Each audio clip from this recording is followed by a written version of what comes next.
നിങ്ങളുടെ വീടിന് തീ പിടിച്ചു കഴിഞ്ഞാൽ ഒരു അപ്പൻ അറിയാം, അപ്പൻ സ്വന്തം പ്രാണനെ കൊടുത്താണെങ്കിലും ആ കുഞ്ഞിനെ തീന്ന് വലിച്ചെടുക്കുന്ന പോലെ ഈ ദുഷ്ടലോകത്ത് നമ്മളെ സ്വർഗത്തിലേക്ക് വലിച്ചെടുക്കുവാന് യേശുക്രിസ്തു സ്വർഗം വിട്ട് ഒരു മനുഷ്യനായിട്ട് ഭൂമിയിലേക്ക് ഇറങ്ങി വരികയാണ്. പ്രിയപ്പെട്ട പാപത്തിന്റെ ഭയങ്കരത്തെ ഞാൻ പറഞ്ഞു തരാം. ആ ഒരു മനുഷ്യൻ ചെയ്ത പാപത്താലാണ് ഈ ഭൂമി മുഴുവൻ ഇങ്ങനെ കഷ്ടം കൊണ്ട് നിറഞ്ഞിരിക്കുന്നത്. ആ ഓരോ ഒരു പുരുഷന് ദൈവം ഈ സകല ഭൂമിയും അധികാരത്തിൽ കൊടുത്തിരുന്നു. അവനെ സൃഷ്ടിച്ച നാളിൽ ദൈവം അവനെ അനുഗ്രഹിച്ചിരുന്നു.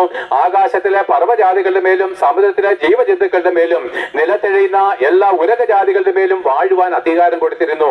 എന്നാൽ പ്രിയപ്പെട്ടവരെ, അവർ പാപം ചെയ്ത നാളിൽ പിശാചിന് കീഴടങ്ങി. നിങ്ങൾക്കറിയാമോ, പാപം ചെയ്തവൻ പിശാചിന് കീഴടങ്ങിയാണ്. നിങ്ങൾ ഓരോ വട്ടവും പാപം ചെയ്യുമ്പോൾ പിശാചിന് കീഴടങ്ങി. അല്ലയോ, നീ കള്ളു കുടിക്കുമ്പോൾ പിശാചിന് കീഴടങ്ങിയാണ്. നീ യേശുക്രിസ്തുവിനെ വിട്ട് വേറെ ഏതൊന്നിനെ ആരാധിക്കുമ്പോൾ പിശാചിന് കീഴടങ്ങിയാണ്. അവൻ നിന്റെ മേൽ രാജ്യത്വം പ്രാപിക്കുകയാണ്.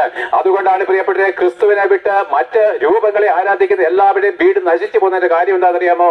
സാത്താന് നിങ്ങൾ വഴി തുറന്നു കൊടുക്കുകയാണ്. സാത്താന് നിങ്ങൾ അവകാശം ചൊല്ലിക്കൊടുക്കുകയാണ്.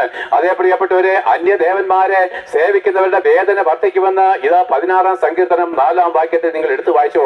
യേശുക്രിസ്തുവിനെ വിട്ട് നിങ്ങൾ ഏതൊരു രൂപത്തെ വണങ്ങിയാലും, ഏതൊരു വ്യക്തിയെ നിങ്ങൾ വേറെ ഏതൊരു നാമത്തെ നിങ്ങൾ അംഗീകരിച്ചാലും നിങ്ങൾ കഷ്ടത്തിൽ നിന്ന് കഷ്ടത്തിലേക്ക് പോവുകയാണ്. സാത്താന് നിങ്ങൾ അധികാരം കൊടുക്കുകയാണ്. അവൻ വരുന്നത് എന്താണ്? മോഷ്ടിപ്പാനും മുടിപ്പാനും അറപ്പാനും അല്ലാതെ പിശാച് വരുന്നില്ല. ആ കാര്യം നിങ്ങൾക്ക് അറിവുള്ളതല്ലേ പ്രിയപ്പെട്ടവരെ?